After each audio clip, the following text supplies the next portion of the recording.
mereka itu sangat berpotensi atau berisiko terjadi TPPO, tindak pidana penjualan orang. Kepala Bidang Hubungan Industrial dan Tenaga Kerja, Irfan Junedi, bersama Mirna selaku pengantar kerja, memberikan penjelasan terkait jumlah pekerja migran Indonesia PMI asal Kabupaten Brebes.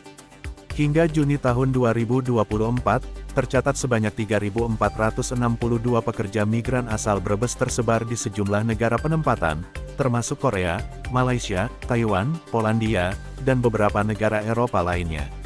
Menurut Irfan Junedi, para PMI ini bekerja di berbagai sektor, mulai dari pekerja rumah tangga, perawat lansia, perawat anak-anak, hingga pekerja pabrik. Seluruh pekerja migran tersebut telah memenuhi persyaratan usia kerja, yakni di atas 18 tahun.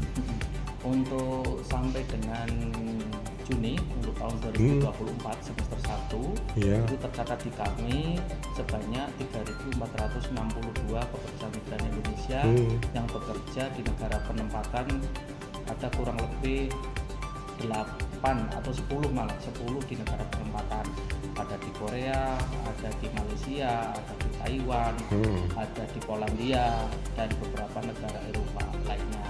Dan rata-rata mereka pekerja migran Indonesia itu ada yang bekerja sebagai pembantu rumah tangga, perawat lansia, perawat anak-anak, dan pekerja pabrik. Dan itu semua mereka sesuai dengan angkatan kerja ya, di atas usia 18 tahun. Oh gitu ya. Mirna, pengantar kerja, menjelaskan bahwa pendaftaran PMI di Brebes cukup mudah, asalkan calon pekerja memenuhi sejumlah syarat, seperti KTP, KK, surat izin keluarga, surat pengantar desa, surat keterangan sehat, dan sertifikat uji kompetensi. Syaratnya apa? Syaratnya? Syarat umumnya sih KTP, KK, surat izin keluarga, surat izin dari pemerintah desa, surat keterangan sehat, sama sertifikat uji kompetensi bila dia bekerja sebagai pekerja rumah tangga. Selain pendaftaran, Mirna juga menjelaskan bahwa setiap PMI mendapat perlindungan asuransi dari BPJS Ketenagakerjaan. Asuransi TKI Asuransi dari ini Pak? dari Jamsos BPJS. Iya BPJS. Berapa mereka dapat? Kalau itu kan sudah peraturan regulasi masing-masing. Oh regulasi masing-masing dari tiap daerah, tiap negara. Ya satu negara sama dapatnya berapa.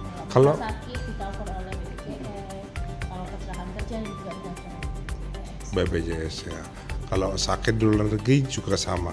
Irfan juga mengungkapkan bahwa ada beberapa PMI asal Brebes yang bermasalah karena menempuh jalur non-prosedural. Para pekerja yang tidak mengikuti prosedur resmi berisiko tinggi mengalami eksploitasi dan perdagangan orang (TPPO).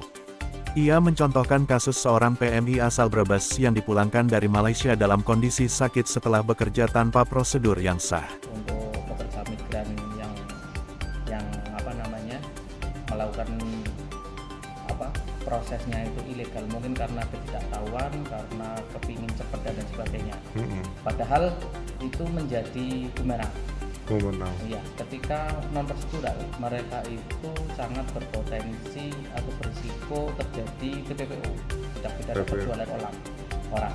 Karena ketika ketemu majikan di sana itu akan diperjualbelikan. Waduh. Ya, perjualbelikan tidak jelas. Iya, karena ilegal, dokumennya tidak lengkap dan sebagainya. Kita pernah menerima salah satu PMI di daerah Pasar Batang lalu saya kemarin ya. Itu pulang dari Malaysia, kondisinya sudah sakit, sudah posisinya diselam. Dan itu ilegal. Tapi kita fasilitasi karena itu adalah salah satu warga Brebes. Oh, tetap dilindungi ya. Kami berkolaborasi dengan BPTKMI di Jawa Tengah ya, untuk melakukan penjemputan sampai dengan pengantaran sampai ke tempat tinggal. Lokasi tempat tinggal ya. Ya. Jadi kami salah satu upaya untuk mencegah itu semua, kita melakukan sosialisasi, edukasi terkait dengan proses mekanisme pekerja migran Indonesia agar sesuai dengan prosedur. Oh iya. Ya. Jadi kami tekankan kepada para calon pekerja jangan melihat prosesnya cepat, minim dokumen, gampang dan lain sebagainya. Kita sampaikan bahwa pekerja migran Indonesia harus melakukan proses itu secara tersebut karena untuk keselamatan mereka. Oke, makasih. Melalui langkah-langkah tersebut, diharapkan pekerja migran asal Brebes dapat bekerja dengan aman dan nyaman di luar negeri, serta mendapatkan perlindungan yang layak sesuai dengan hak mereka sebagai PMI. Dari Kabupaten Brebes, Teguh Aji Wigono mengabarkan. Terima kasih telah menonton Warta Jaya Vision, sumber informasi terkini dan terpercaya. Jangan lupa untuk like, subscribe, dan nyalakan lonceng notifikasi agar tidak ketinggalan berita terbaru dari kami. Kami senang dapat berbagi informasi dengan Anda, dan sampai jumpa di video berikutnya di Warta Jaya Vision.